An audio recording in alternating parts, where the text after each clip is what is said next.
ฝ่ายหนึ่งกินหรูอยู่หลาไปมาคือเทวดาแต่ว่าฝ่ายหนึ่งนี้ไปก็ก้มมาก็หมอบจอบจ้ำจอบคุยท่านหมู่บ่เอิญก็ไม่ได้กินมันแล้วเป็นอย่างสั้นท่านประธานแล้วผู้ใดอยู่ในคงเขตที่มันอุดมสมบูรณ์โดยเฉพาะเศรษฐกิจนี่มันกินหรูอยู่หลา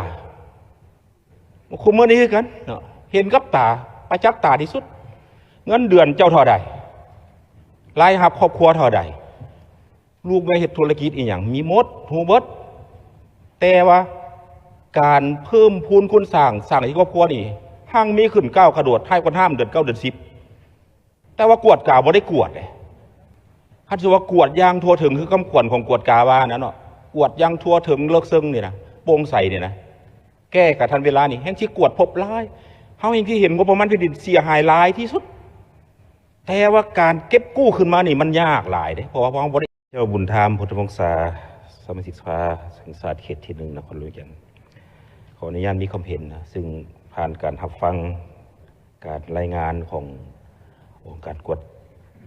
กาองค์การกวดสอบแห่งรัฐเสาร์นี้บวกใส่กับความเห็นของบรรดาท่านสมาชิกสภามีเนื้อในที่ครบถ้วนพิเศษที่ข้าพเจ้าติดตามการรายงานขององค์การทั้งสององค์การนี้มาฮอดกองประชุมสมัยสามัญเทือสุดท้ายของม่วน5 ปีนี้เห็นว่าการสรุปรายงานขององค์การกวดสอบและองค์การกวดกาแห่งรัฐนี้อุดมสมบูรณ์หลายท่านประธานมีผลสำเร็จเห็นได้บรรหาซึ่งเห็นว่าชัดเจนหลายและเคยได้ขอยุ่งยากนับตั้งแต่มื้อเช้านี้มาวันนี้นะครับพระเจ้าเห็นบรรดาสสพวกเขามีความเห็นนี่มันมีความเป็นเอกภาพกันสูงอยู่บนปัญหาที่พวกเขานี่กวดพบกวดเห็นกวดพอแล้วแต่การแก้ไขผลบ่ได้บ่ศักดิ์สิทธิ์ทั้งองค์การกวดสอบกวดพบแล้วการแก้ไขก็บ่ศักดิ์สิทธิ์องค์การกวดกากวดที่แล้วการแก้ไขก็บ่ศักดิ์สิทธิ์เพราะฉะนั้นข้าพเจ้าก็เรียกว่าคือว่าระบบของเรานี่มันเป็นระบบที่มีความอ่อนไหวในการเกื้อกูลเกินไปเพราะเขาเคยว่ากันว่าอ่อนแทงแข็งเว้นพนักงานผู้น้อยกระทำผิดบางเทื่อมันกระทำผิดย้อนผู้บัญชาเป็นผู้พาผิดแต่บัดลงโทษไปลงโทษผู้น้อยรับโทษต่างผู้บัญชาก็มักมีอันที่สองเวลากวดพบแล้วมันก็คล้ายๆกับขบวนการยุติธรรมการปฏิบัติคำตัดสินของศาลปฏิบัติยากศาลพิพากษาตัดสินใส่ได้อย่างเด็ดขาดแล้วแต่ว่าผู้ที่เอิ้นว่าเสียคดีนี่ผู้ที่เป็นจำเลยนี่บ่ยอมแล่นเพื่อซอกหาส่องทางหลุดพ้นจากการกระทำผิดหรือว่ากดหน่วงเป้าหมายกวดกายคือกันกวดสอบคือกันเวลากวดพบเห็นกันไปแล้วท่านเป็นผู้เอามีถนนหนทางกว้างขวางไหลเลียนเดียวกับพยายามแล่นเพื่ออยากซอกหาวิธีปลดการกระทำผิดให้มันนักเปลี่ยนเบาอันนี้ก็มีคือกันสันข้าพระเจ้าคือว่าหาพวกเขาจะเฮ็ดจักซี่ต่อไปนี้นะข้าพระเจ้าจะสมเสยที่สุดเป็นอีก5 ปีข้างหน้านี้องค์การกวดสอบแห่งรัฐองค์การกวดกาแห่งรัฐเขาจะกวดพบเห็นปัญหาเห็นการสอรัดบังหลวงเห็นการกระทำผิดการละเมิดกฎหมายขึ้นนี้หลายขึ้น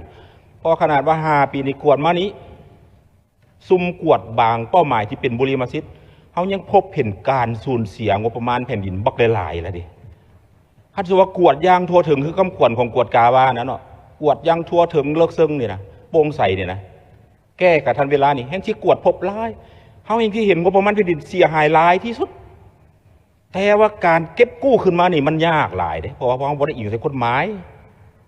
คือประเทศเพื่อนบ้านที่พวกเขาเห็นว่าเ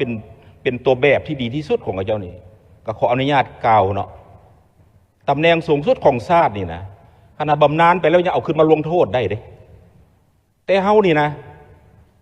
ข้าพเจ้าเคยเว้าอยู่สภาอันมีเกียรติแห่งนี้ทรงเกียรติแห่งนี้ว่าตกต่างดังสะโลงดังสะบักหลายๆอยู่ลาวนี่นะเฮาก็ยังแก้บ่ได้ยังแก้บ่ได้ตกแล้ววนเป็นยางไปกิ้งไปเองอีกมีคนอุ้มคนจุ่มเป็นนางอีกตื่มอยู่ผู้ใดท่านประธานบ่เป็นธรรมดาเด้นะ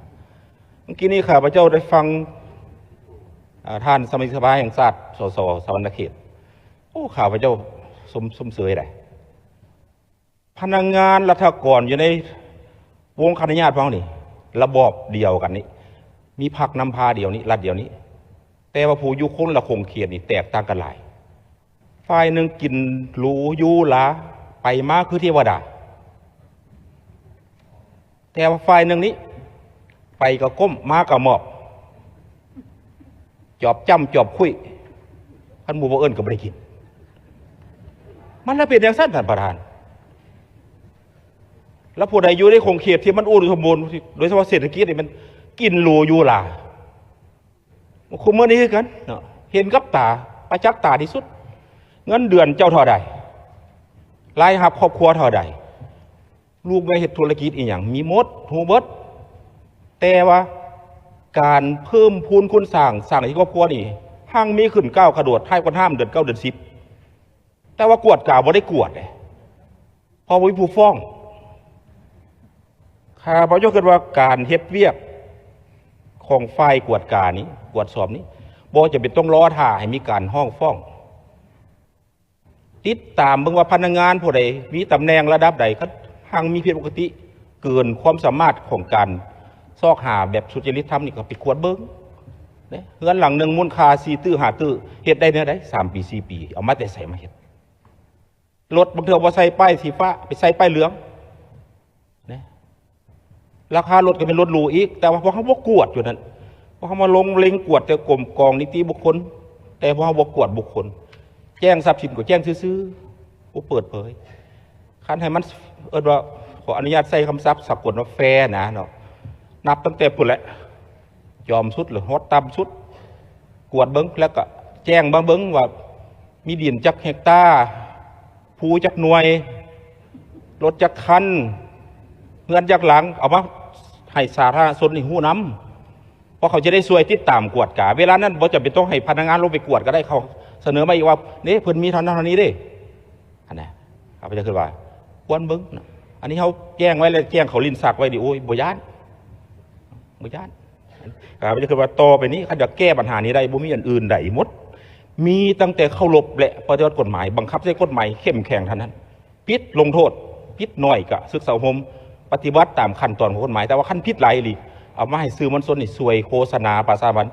ษาพิจารณ์หน่อยนึงเพื่อจะได้ลาบเพื่อจะได้บ่เฮ็ดอีกและผู้กำลังเสียดกับบ่ให้เฮ็ดคือว่าดีที่สุดเป็นกฎหมายมีกติกาแล้วบ่เฮ็ดคันบ่เฮ็ดตามกฎหมายบ่กติกาพวกเขาก็สิไปเรื่อยๆในนี้แหละก็สิกวนแล้วกดอีกขอบใจท่านประธาน